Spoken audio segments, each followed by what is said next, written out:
A Totalkar erőmérő soron következő epizódjában ezt a BMW-t fogjuk megmérni, egy M6-os Grand Coupét, F06-os kódjelű. Az autó érintetlen, kivéve a sebességkorlátozót, ami kiiktatásra került. Rendkívül jó állapotú, relatív kevés kilométerrel, nagyon kíváncsiak vagyunk, hogy mit tud egy ilyen csúcstechnikájú autó. Mi van a gépháztető alatt? Kapunk egy V8-as motort, dupla turbós. A turbók a hengerek között helyezkednek el, ezt a szakirodalom Hot V-nek nevezi. A két turbó egy úgynevezett Twin Scroll turbó, ami annyit jelent, hogy a kipufogó ütemek lüktetése tervezett ütemben éri el a turbina járókerekét, és ez egy egyenletes áramlást biztosít az eltérő hengerekből kiáramló kipufogógázok mozgásenergiájának kihasználására. Az autón található vízhűtéses intercooler, ez is nyilván egy stabil, állandósult hőmérsékletet biztosít. Nem annyira hatékony, mint a levegős intercooler, de sokkal állandóbb a működése. Magyarul egy picit magasabb hőmérsékletet, de sokkal tovább tud adni. Ez a motor a BMW M GmbH terméke, egészen sok autóban megtalálható. Ebben az autóban, ahogy említettük, széria állapotban látható. Kíváncsiak vagyunk, hogy mit tud ebben az állapotában.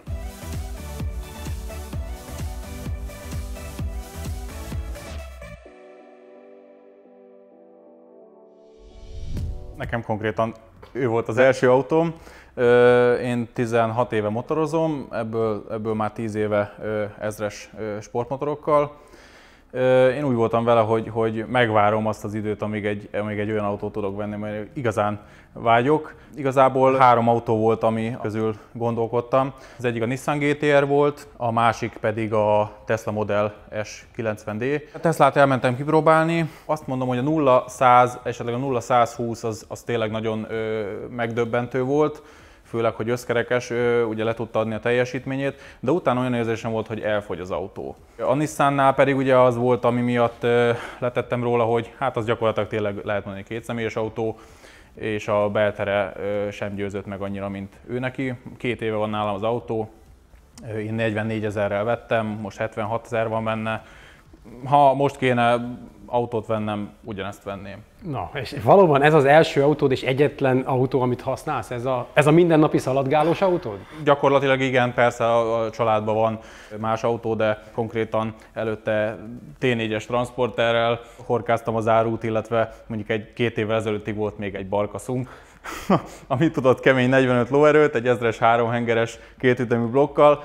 Én egyébként azzal is szívesen eljárkáltam, annak is megvolt a feelingje, nyilván más, mint ennek, de én örülök, hogy ezt választottam. Említetted a motorozást. Hogy lehet összehasonlítani egy ilyen nagyobb sportmotort, amit használtál ehhez azért relatív erős autóhoz? Én azt mondom, hogy ahhoz, hogy ez partiban legyen mondjuk egy 0-100-nál az 1000-es sportmotorral, ahhoz ennek a teljesítménynek alsó hangon a duplája kellene. Tehát ez szinte fele idő alatt megfutja az 1000-es sportmotor a 0-200-at, mint ő.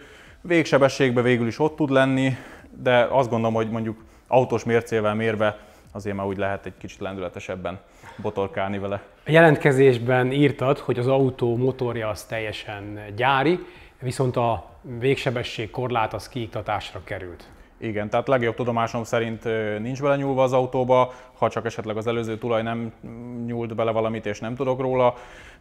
A végsebességet azt már én iktattam ki belőle.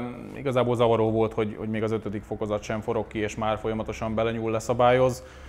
Meg fogjuk mérni a teljesítményt, ugye óriási a motor leadott teljesítménye, az lényegében itt fog hővé alakulni a teremben, úgyhogy lehet, hogy ki is fogunk menni. Előtte mit tippelsz? 560 lóerőről van szó, fogja elhozni ezt az értéket? Én merem remélni, hogy fogja hozni, miután kiiktatásra került a végsebesség, utána 4 személlyel megpakolva első nekifutásra tudtunk menni vele 329 km/h. Ettől némelyik erősebb autó sem képes erre. Lehet, hogy aztán csalódni fogunk, de igazából én azt gondolom, hogy közel kell, hogy legyen a gyárihoz. Tehát közel leszünk hozzá. Én azt gondolom, hogy meg kell, hogy legyen körülbelül. Én úgy látom, hogy kevés kilométer van benne, gondos gazdája lehet most is, és talán az előző is az volt. Egy turbós motor, ahol igazából az elektronika szab határt, Én talán még fölé is tippelném, tehát az 560 gyárinál többet mondok, és hát akkor nézzük meg, mi várható. Álljunk elébe.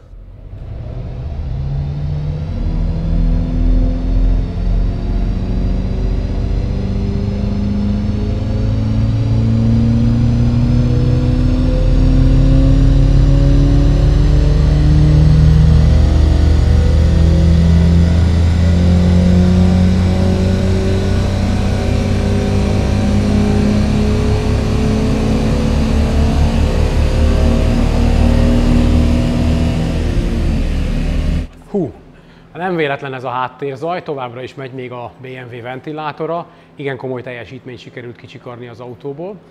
Nyilván a V hengersorok közötti turbó és az egész rendszer hűtése még megkívánja azt, hogy járjon a ventilátor. Hát komolyan leterheltük az autót, nagyon nagy teljesítmény megy le a két kerékre, a két hajtott kerékre, de szerencsére az autókorbel tapasztalata sokat számít abban, hogy elsőre sikerült jól mérni. Hát nézzük, mit mutatnak az eredmények. 608,6 lóerő, tehát sokkal több lett, mint a gyári. Ha megnézzük a görbék alakját, akkor bizony érdekes dolgokat láthatunk. Nyomaték felfutás rendkívül meredek, nagyon hamar fölépül. Látszik benne az elektromos szabályzás, tehát ez nem egy turbina és kompresszor jelleggörbe, hanem egy elektronikusan beállított szabályzás. Vannak ugyan benne hullámvölgyek, de ez csak a szabályzási ciklus miatt van, és egészen 6000-ig nagyon jó nyomatékot ki tud tartani ez az autó. Teljesítményben ez azt jelenti, hogy mondjuk egy 400 lóerőt tud 4000-nél. És ahogy haladunk fölfelé, a nyomatékgörbe csúcsai, völgyei jelentkeznek természetesen a teljesítménygörbében is, és gyakorlatilag 6560-nál elérjük a teljesítmény maximumot, ami 608 lóerő. Látszik, hogy egy motorcsaládban manapság már az elektronikus szabályzással azt érünk el, amit szeretnénk, és van egy katalógusban megadott teljesítmény, és van egy kalibrált, hitelesített padonmért teljesítmény, ami ettől eltér, de én azt hiszem, hogy emiatt senki nem bánkódik. Abszolút elégedett vagyok a méréssel. Nem mertem volna előre elkiabálni, hogy én igazából olyan 580 és 590 közé mertem volna tippelni így a végsebesség alapján, amit tud az autó, de nem szerettem volna, hogy nehogy Isten ne legyen meg, és akkor lesavaz mindenki. Így, hogy majdnem 50 lóerő pluszunk van, és több mint 50 Nm pluszunk, abszolút elégedett vagyok vele. Azt gondolom, hogy ezeket az eredményeket látva fölösleges is lenne megkérdeznem, hogy kínálkozik-e, hogy ezt tovább tuningold, vagy kéri-e a tuningot, de én azt gondolom, hogy ez elegendő. Kérni, de szerintem a pénztárcán nem biztos, hogy kérné, mert én azt gondolom, hogy most beleteszünk ebbe még jó esetben még plusz 100 lóerőt, valószínűleg a hajtáslánc is, a váltó is, a diffi is szerintem rendre megadná magát, hogyha az ember nem csak díszként tartja, hanem ki is használja ezt. Köszönöm, hogy elhoztad az autót, és gratulálok. Én köszönöm szépen a lehetőséget. A Total Car erőmérő következő epizódjában ezt a Fiat X1/9-est fogjuk megmérni. A típust 1972-től gyártják, ez a példány 1981-es, 1500-as négyhengeres karburátoros motorú. Hogy mit tud ez az autó 2020-ban? Meglátjuk. Ha ti is kíváncsiak vagytok, akkor iratkozzatok fel a Total Car YouTube csatornájára.